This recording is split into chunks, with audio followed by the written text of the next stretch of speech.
Soma's baking and cooking থেকে সোমা বলছি। আজ আপনাদের সাথে শেয়ার করছি একটা নিরামিষ তরকারি। আমি এটার নাম দিয়েছি পটলের ঘন্ট। খুব সিম্পল একটা, খুব অত্যন্ত কম উপকরণে, কোনো রকম মশলার ব্যবহার না করে পটলের ঘন্টটা বানিয়েছি। কি কি অ্যাড করলাম তার সাথে, মানে যেটুকু মশলা অ্যাড করেছি খুব যৎসামান্য। আর তাছাড়া আর কি কি অ্যাড করলাম চলুন তাহলে ভিডিওটা দেখুন। এখানে 250 গ্রাম পটল নিলাম আর একটা আলু নিয়েছি। পটলগুলো কিন্তু খুব কচি পটল, এখন অবশ্য নতুন উঠেছে সবে পটলগুলো তো কচি হবেই এবং খেতেও কিন্তু এখন টেস্ট।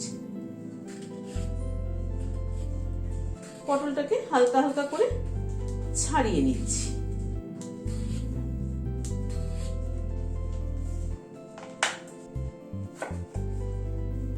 ছাড়িয়ে এরকম লম্বা করে কেটে নিচ্ছি।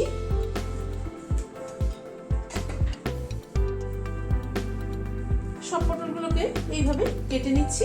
আলুটাকে এরকম লম্বা লম্বা করে কেটে নেব। আলু আর পটলটা কেটে নিলাম। গ্যাসে একটা কড়াই বসালাম, সাদা তেল দিচ্ছি। সাদা তেলের সাথে 1 চামচ ঘি দিয়ে দিলাম।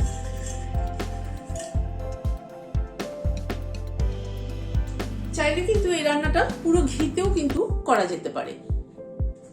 তেল ও ঘিটা গরম হওয়ার পরে একটা ছোট দারচিনির টুকরো দিলাম, একটা এলাচ দিলাম, 2টো লবঙ্গ দিলাম আর একটা তেজপাতা একটু ছিঁড়ে দিয়ে দিলাম। সামান্য পরিমাণ একটু সাদা জিরে দিলাম। গ্যাসের ফ্লেমটাকে কমিয়ে ফোড়নটাকে একটুখানি ক্র্যাক করিয়ে নিচ্ছি। গরম মশলার পরিমাণটা কিন্তু খুব সামান্য দিতে হবে। এবার আলুটা দিয়ে দিলাম। প্রথমে আলুটা একটু বয়েল করে নিয়েছি আমি।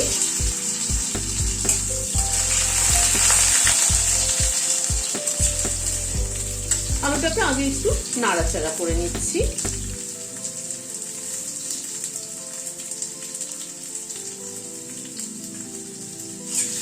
আলুটাকে মিনিট খানেক একটু নাড়াচাড়া করে নিলাম।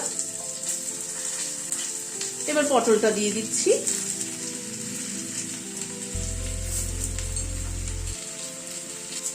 হাফ চামচ নুন দিয়ে দিলাম, অল্প একটু হলুদ দিয়ে দিলাম।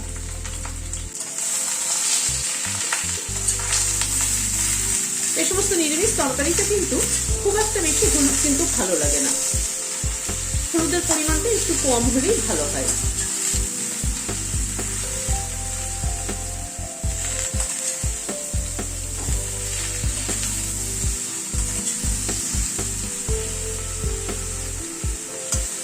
আলু পটলটা আগে একটুখানি ভাজা ভাজা করে নিচ্ছি।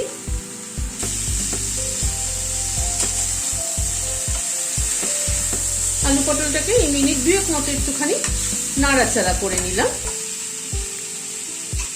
এখানে কাঁচা মুগ ডাল টেবিল চামচের 2 টেবিল চামচ ভালো করে ধুয়ে ভিজিয়ে রেখেছিলাম, সেটা দিয়ে দিচ্ছি।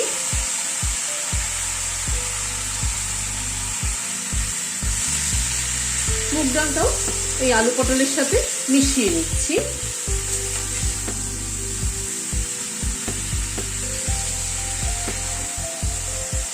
একটু নাড়াচাড়া করে নিলাম মুগ ডালটা দিয়ে।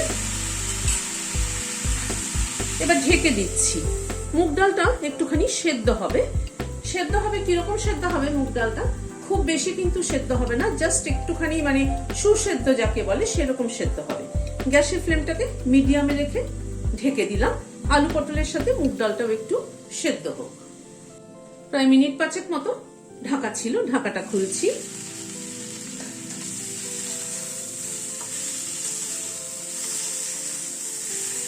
ঢাকাটা খুলে একটু নেড়ে দিলাম।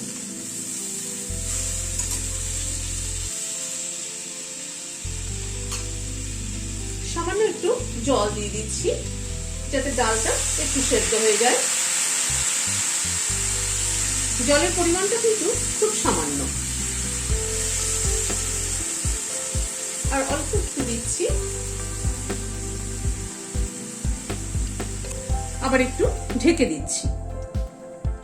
আবারও প্রায় মিনিট 5-7 মতো ঢাকা ছিল, ঢাকাটা খুলছি।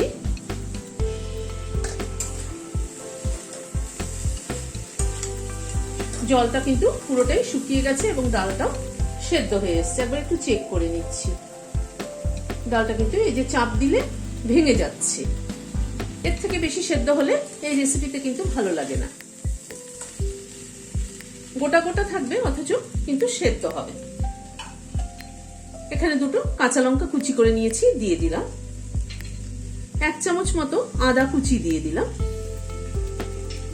আর খানিকটা কিশমিশ কুচি দিয়ে দিলাম। এখানে প্রায় 15-16টার মতো কিশমিশ আছে, কুচি করে নিয়েছি। সবকিছুকে মিলিয়ে দিচ্ছি।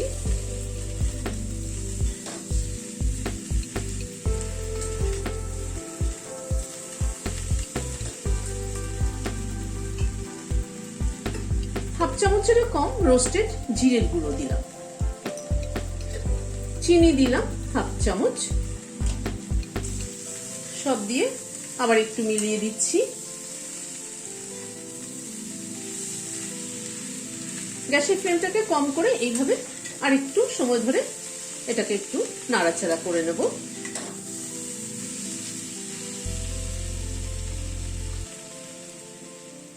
এখানে খানিকটা রোস্টেড চিনেবাদাম নিয়েছি, সেটা দিয়ে দিলাম।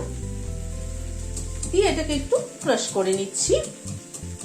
একটু চাং থাকবে, মানে একটু মোটা দানা থাকবে, সেটাই মুখে পড়লে খেতে ভালো লাগবে।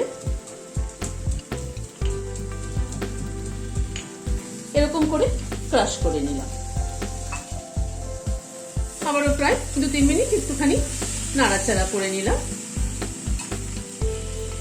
এবার এই বাদামের গুঁড়োটা দিয়ে দিলাম। বাদামের গুঁড়োটাকে দিয়ে মিশিয়ে দিচ্ছি। এটা কিন্তু ভাত, রুটি সবকিছুর সাথে ভীষণ ভালো যাবে।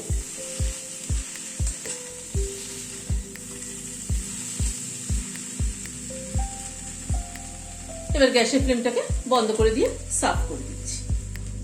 এই রেসিপিটি যেমন ভাতের সাথেও ভালো লাগবে, রুটির সাথেও কিন্তু ভালো লাগবে। আপনাদের কেমন লাগলো আমাকে কমেন্ট বক্সে জানাবেন। ভালো লাগলে একটা লাইক এবং সাবস্ক্রাইব করার অনুরোধ রইল। আজ তাহলে এখানে শেষ করছি। নমস্কার।